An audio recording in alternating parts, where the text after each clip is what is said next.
Buenas noches, profe. Nosotros teníamos como trabajo hacer un mini core. Se realizó con tipo de esta imagen.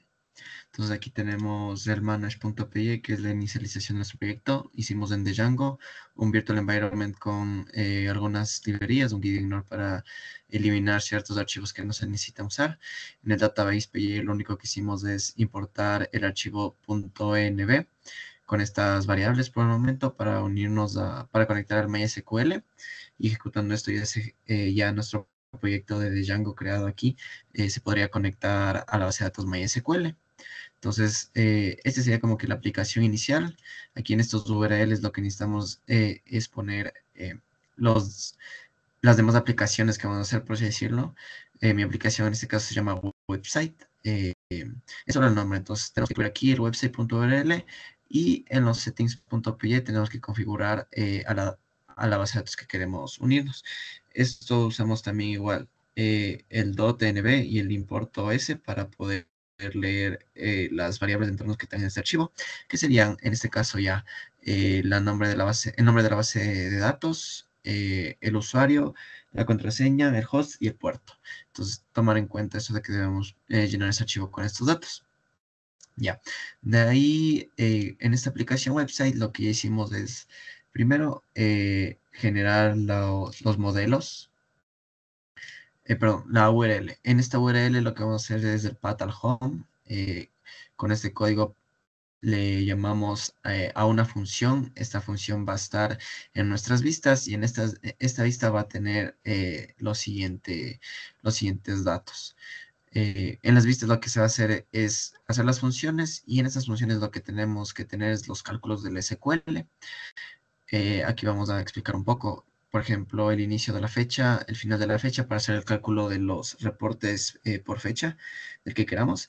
Eh, Obviamente, para mostrar completamente estas otras tres tablas, lo que hicimos es un employees, llamar al modelo, y .objects.all para obtener todos los datos que nos enviaría el SQL de estas tablas o de estos modelos. Y vamos a ver cómo están formados los modelos. Y hacemos para el cálculo de la fecha, si con este método get nosotros por HTML le mandamos estas dos variables. Entonces, si el inicio de la fecha con el final de la fecha,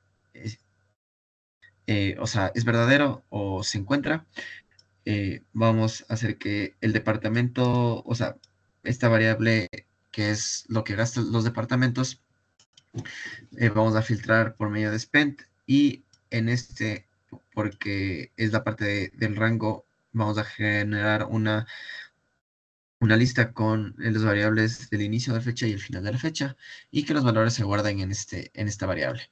Obviamente también hacemos que se haga la suma total de todos esos valores, para que obviamente no se repita por cada gasto, sino de que de todos los departamentos me salga un monto total, como queremos verlo aquí, por así decirlo. Entonces, y que lo ordene por la mayor cantidad que se haya gastado.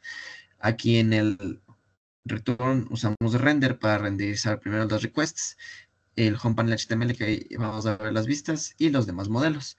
En estos aquí están los modelos. Tenemos el de empleado, solo con el nombre, el apellido, e inicializamos esos datos. Departamentos, con el nombre de departamento, igual inicializamos el self.nameDepartment, con los gastos, la fecha que se gastó, una descripción, la cantidad, y aquí serían las claves foráneas del empleado y los departamentos que tenemos acá arriba, como tenemos aquí en la imagen, ¿no es cierto? Ya, y por último devolvemos lo mismo. En ese caso, lo que vamos a hacer es, con el siguiente comando, inicializar el servidor, y,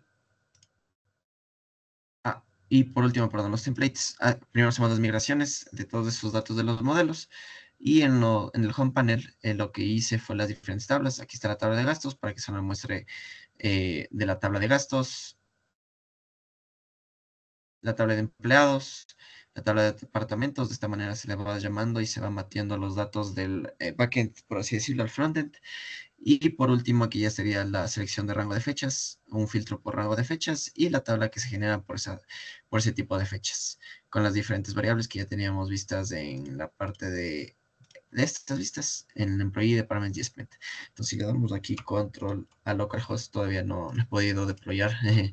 Aquí tenemos panel de reportes de empleados, tenemos los que yo puse aquí. Sí, los que yo puse aquí. Use gasto empleados, que es la base de datos con la que le llamé. Insertar los valores, estos valores. Yo rellené. Y bueno, este sería como por así decirlo el SQL que debemos ejecutar. Entonces, aquí estaría el de empleados, departamentos y gastos. Si elegimos de entre estas fechas, nos va a filtrar y nos devuelve los montos, dependiendo de la fecha. Como tengo también desde el 11 podemos filtrar todo y ahí se filtrarían todos los montos que tenemos. Y ya, eso sería todo. Muchas gracias.